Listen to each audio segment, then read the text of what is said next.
안녕하십니까. 명화를 보는 그리스 로마 신화의 두레박입니다. 오늘은 여덟 번째 시간으로 지난 시의 중국 신화에 이어서 일본의 창세 신화와 우길기 및 살아있는 천황제에 대해서 살펴보려고 합니다. 먼저 일본 신화의 특징을 보겠습니다. 일본에는 800만에 달하는 신들이 존재하기도 할 뿐만 아니라 불교와 신도, 과거와 현재의 신이 섞여 비교적 복잡하게 발달합니다. 일본 신화는 8세기 초의 덴무 천황 때 쓰여진 고사기와 일본 서기 등에 집대성되어 있습니다. 일본 신화의 특징 첫째, 이들 사서에는 아마테라스 오미카미 일명 천주 대신 즉 태양신이죠. 를 최고의 신격으로 삼는 다카마노 하라게와 스사노 노미코토의 이즈모게를 일본의 핵심적인 신화로 내세웁니다. 모두 한반도의 도래 세력들로 삼국유사의 연호랑과 세우녀와 관련이 있다고 여기는 스사노 노미코토는 한반도 동해안에 가까운 시마네 현의 이즈모의 독자 세력을 형성합니다. 그리고 가야게의 도래인으로 추측이 되는 아마테라스 오미카미게는 규수의 다카마노 하라에서 세력을 키워서 진무 천황의 동정으로 긴키네 야마토를 중심으로 두 세력의 통합이 이루어집니다. 이때 오미카미게 즉 야요인들을 중심으로 한 지배층들은 한반도의 선도 문화를 기반으로 북방 이주자들이었음을 드러내는 천선 강림의 천상신계로 일본 고대 왕권이 주축 세력이 되어서 이즈모 스사노우계는 지상신으로 자리 잡게 됩니다. 둘째, 일본 신화 속의 세계는 신들이 사는 다카마노 하라, 즉 고천원과 인간과 생물들이 사는 아시하라 노나 갓쿠니, 즉 땅, 그리고 악령이 사는 요미노 쿠니, 즉 황천국이라고도 하고 삼원세계로 나누어집니다. 일본인들은 다카마노 하라, 즉 천국이나 요미노 쿠니, 지옥은 오직 신들의 세상이며 일본이 생각하는 일본 사람들은 반드시 아시아라 노나 갓군이 땅에서만 태어나서 땅에서 죽을 뿐이라고 여겼습니다. 오직 사람 중에 신이 된 사람만이 다카마노 하라, 즉 천국이나 요미노쿠니 지옥에 갈 수 있다고 여겼습니다. 이는 우리 한국 사람들이 죽어서 천당 간다든가 지옥 간다라고 하는 생각과는 전혀 사뭇 다른 개념이죠. 세 번째, 일본인들은 신사에서 태어나서 절에서 잠들다 라는 말이 있습니다. 자연숭배 신앙인 신사는 특별한 교리나 교율이 존재하지 않아서 불교가 전래된 후에도 크게 상충되지 않아서 불교와 조화롭게 상존하고 있습니다. 네 번째, 일본의 건국 신화인 이자나기와 이자나미의 성에 대한 묘사가 직접적이고 성에 대한 차별도 노골적으로 담겨 있습니다. 이와 같은 신화의 성에 대한 사상은 현대 일본인들에게도 그대로 계승이 되어 동양의 다른 나라에 비해서 개방적인 성문화를 이끌고 있다라고 보여집니다. 일본의 창세 신화를 보면 태초의 세상에는 기름기로 가득 차 있는 바다밖에는 아무것도 존재하지 않았습니다. 하늘에서 이 바다를 내려다보던 음과 양의 신령이 세상을 창조하기로 결정하고 남신인 이자나기와 여신인 이자나미를 창조하게 됩니다. 신령들은 이자나기에게 세상을 창조하라고 보석으로 장식된 마법의 창을 주고 이자나미와 함께 지상으로 내려보냅니다. 땅으로 내려온 이자나기가 창을 기름의 바다에 넣고 돌리고 창을 빼자 창끝에 연결되어 있던 방울들이 바닷속으로 떨어지며 오야시마, 즉 일본 섬들이 만들어지게 됩니다. 이것이 현재 일본 열도가 형성이 된 유래가 되죠. 그 후에도 계속해서 이자나기와 이자나미는 흙과 돌, 즉 도색기, 강과 바다, 카카이, 산과 들, 상야, 먹거리들, 쇼쿠모츠 등의 신들을 낳는데 마지막으로 불의 정령이요 신인 카쿠츠키를 낳던 중 이자나미가 그 불에 타서 죽게 됩니다. 이자나미가 죽어서 황천국, 즉 요미노쿠니에 가게 되자 이자나기는 이자미를 그리워하여 황천국까지 찾아갑니다.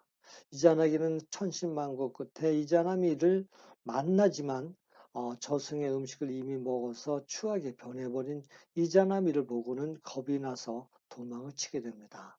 이자나미는 천둥의 신으로 변했다가 죽음을 다스리는 저승의 신이 되고 이자나기는 인간의 삶을 지배하는 이승의 신으로 거듭나게 됩니다. 이자나미가 저승의 부정을 털어내기 위해서 목욕 재개를 하던 중 왼쪽 눈을 씻자 태양의 여신인 아마테라스 오미카미 즉 천주 대신이 태어나고 오른쪽 눈을 씻자 츠쿠요미노 미코토 즉 달 또는 밤의 신이 태어나고 코에서는 스사노오노 미코노 즉 바다 및 땅의 신 등 세 명의 신들이 태어나게 된데 이들을 삼귀자라고 이름합니다. 코에서 태어난 스사노오노는 어머니 이자나미가 보고 싶어 울기만 하다가 누이인 아마테라스의 타카마노 하라 즉 고천원으로 올라갑니다. 스사노오노가 누이 경고에도 행패를 부리자 누이 태양신 아마테라스가 화가 나서 석굴에 숨어버리자 세상은 암흑으로 변합니다. 화가 난 신들이 스사노오노를 다카마노 하라 즉 천상계에서 추방하고 동굴 입구에 구슬과 거울을 걸고 성대한 축제를 열어서 아름다운 여신 아메노 우즈메노가 알몸으로 춤추게 합니다. 동굴 밖 축제에 궁금해진 아마테라스가 동굴 밖으로 나오자 세상이 다시 활기를 넘치게 됩니다.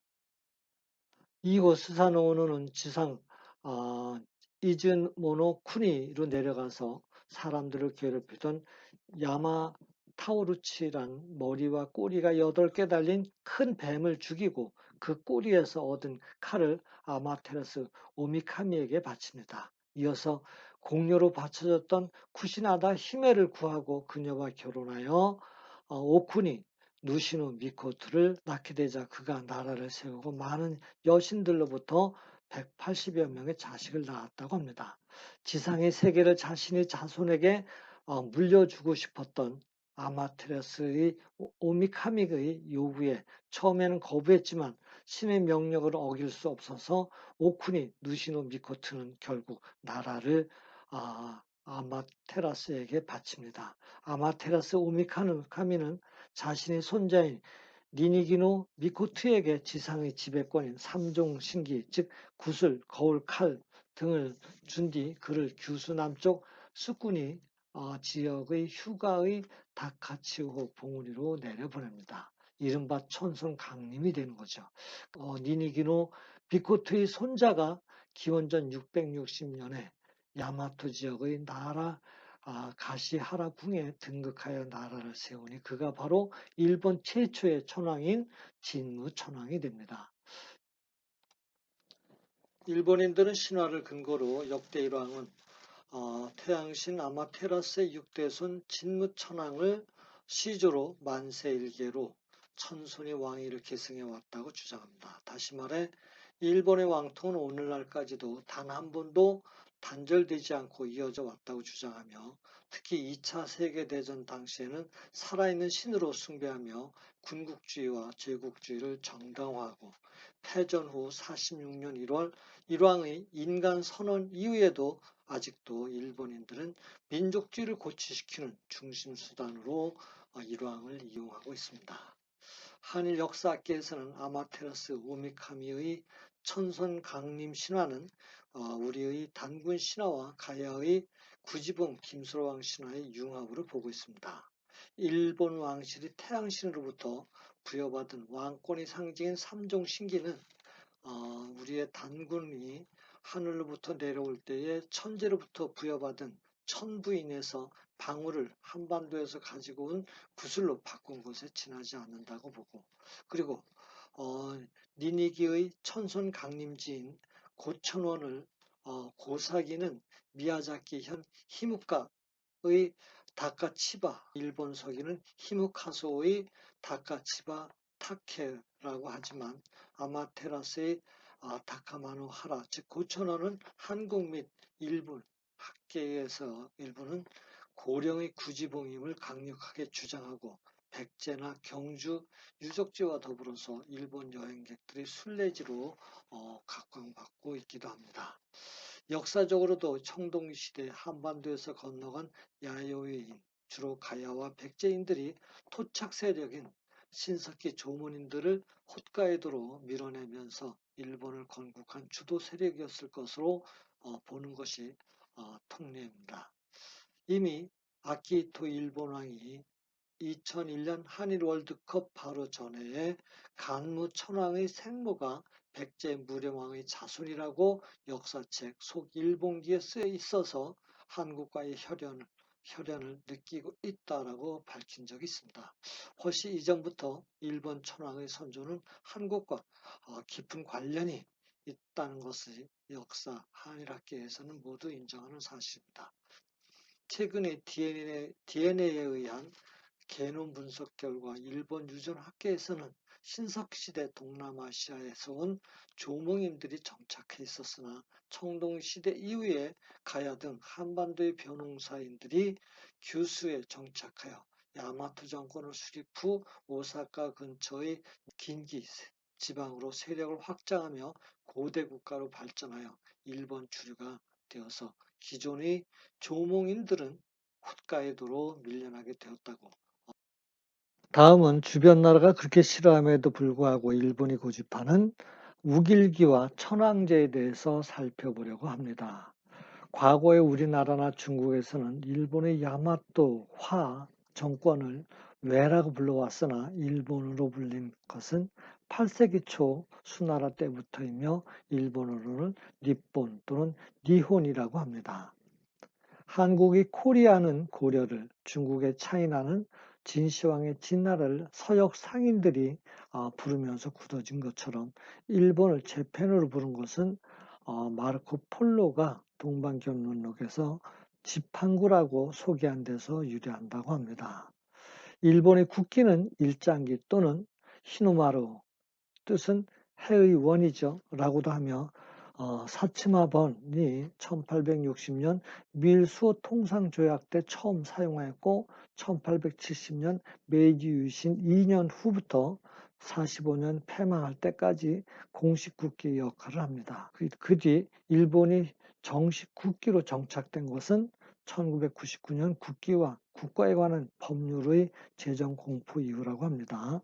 참고로 우리나라의 태극기는 1882년 조미수호 통상조약 때 이응준이 최초로 제작 사용했고 이모군란 이후 3차 수신사로 일본에 갔던 박영효가 제작 제안으로 1883년 3월 공식적으로 채택되었다고 합니다. 또 이때 고종이 주도해서 만들었다라는 견해도 있습니다.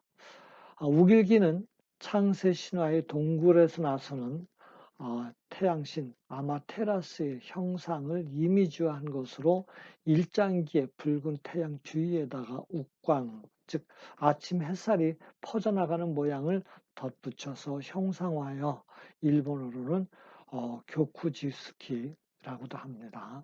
햇살이 보통은 6개지만 4개부터 24개까지 나타내기도 한다래요. 에도 시대부터 일본의 전통적인 상징으로 일부 사용되었다는 주장도 있지만 870년 일제국주의 육군 군기로 89년에는 일본 제국주의 해군의 군함기로 사용되기 시작하여 1904년 러일 전쟁과 태평양 전쟁 및 소위 대동아 전쟁 때 일본 군국주의와 제국주의 상징 깃발로 주로 사용이 됩니다. 그래서 피해 당사자 국가들, 특히 우리와 중국은 일본의 우길기 사용은 제국주의 침략의 진정한 사과와 반성 없이 당시 일본 제국주의를 미화하려 한다고 일본을 비판하고 있죠. 이에 일본 외무부는 홈페이지에 3가지 이유를 들어 우길기 사용의 정당성을 주장하고 있습니다. 그 첫 번째는 우길기는 오래전부터 사용되어 오던 일본 문화의 일부이다. 2차 대전 종료 후 독일이 사용을 금지한 하켄 크로이츠, 즉 하켄은 갈고리를, 크로이츠는 십자가를 의미해서 히틀러가 사용했던 하켄 크로이츠는 이미 고대 게르만의 룬문자 또는 아리안족의 인도 계통의 종교에서 행운과 길상, 스와스티카라고도 하고 한자로는 만자라고 부르기도 하죠. 으로 사용해 왔고 1935년 히틀러가 독일을 집권하면서 국기로 지정됐지만 독일이 2차 대전 패망 이후에 사용을 전면 금지했죠. 두 번째, 일본은 우길기는 일본 지상 자유대 및 해상 자유대의 공식 깃발이다라고 주장합니다. 하지만 2차 대전은 미국은 소련과의 경쟁에서 우위를 차지하기 위해서 어쩔 수 없이 도쿄 군사재판에서 A급 전범자와 일본 왕실이 전쟁 책임자를 면해주어 1952년 일본은 자유대의 상징으로 우길기를 공식 지정할 수 있게 됩니다. 일본은 전쟁 및 침략 역사에 대한 진정한 반성 없이 일본 국기가 엄연히 존재함에도 불구하고 일본 제국주의 군대의 상징인 우길기를 평화의 제전인 스포츠 경기의 응원이나 대중문화 상품의 마케팅용으로도 사용하고 있다는 점이 가장 큰 문제가 되죠. 자, 세 번째, 우길기에 표현된 떠오르는 태양의 이미지는 이미 전 세계적으로 널리 사용되고 있는 디자인이라는 주장입니다. 실제로 우길 문양은 주일 미군 부대는 물론이고 마케도니아의 국기라든가 티베트의 설산 사자기, 미국 애리조나주의 깃발 또는 베네수엘라 라라주의 깃발, 베랄루스의 공군기, 심지어 과거에는 통일교의 깃발 등으로도 사용된 적은 있습니다. 하지만 일본 제국주의에 의해서 원한의 피해를 본 국가나 국민들에게 충분한 사과나 보상은 물론 피해국들의 항의도 무시하고 일본 제국주의 식민지 역사를 연상시키는 정치적 상징물을 그대로 사용한다는 것은 있을 수가 없는 일이죠. 결론적으로 전쟁을 일으켜 세계인들에게 큰 피해를 준 일본이 진정한 역사적 반성과 뉘우침 없이 우길기를 계속 사용하는 것도 문제지만 더 큰 문제점은 이 사실을 다른 나라는 물론 가장 큰 피해를 입은 우리조차 이것이 왜 문제인지를 알지 못한다는 데 있습니다. 일제로 인해서 참혹한 시절을 보내고 아직 제대로 된 보상이나 사과 없이 그 아픔을 끌어안고 살아가는 이웃이 있다는 것을 생각한다면 감히 전범기인 우길기를 사용하거나 옹호할 수는 없을 것입니다. 다행히 몇 번의 우길기 논란으로 현재 우리 국민의 대부분은 경각심을 가지고 있지만 자라나는 후손들에게 올바른 역사 인식을 알려주는 것이 우리의 의무라고 생각이 됩니다. 일본에 의해서 반복되어서 일어나는 우일기 논란은 물론 독도 문제, 야스쿠니 신사, 그리고 일본 역사 교과서의 왜곡 논란에 대한 역사적 무지가 면죄부가 되는 일은 없어야 되겠습니다.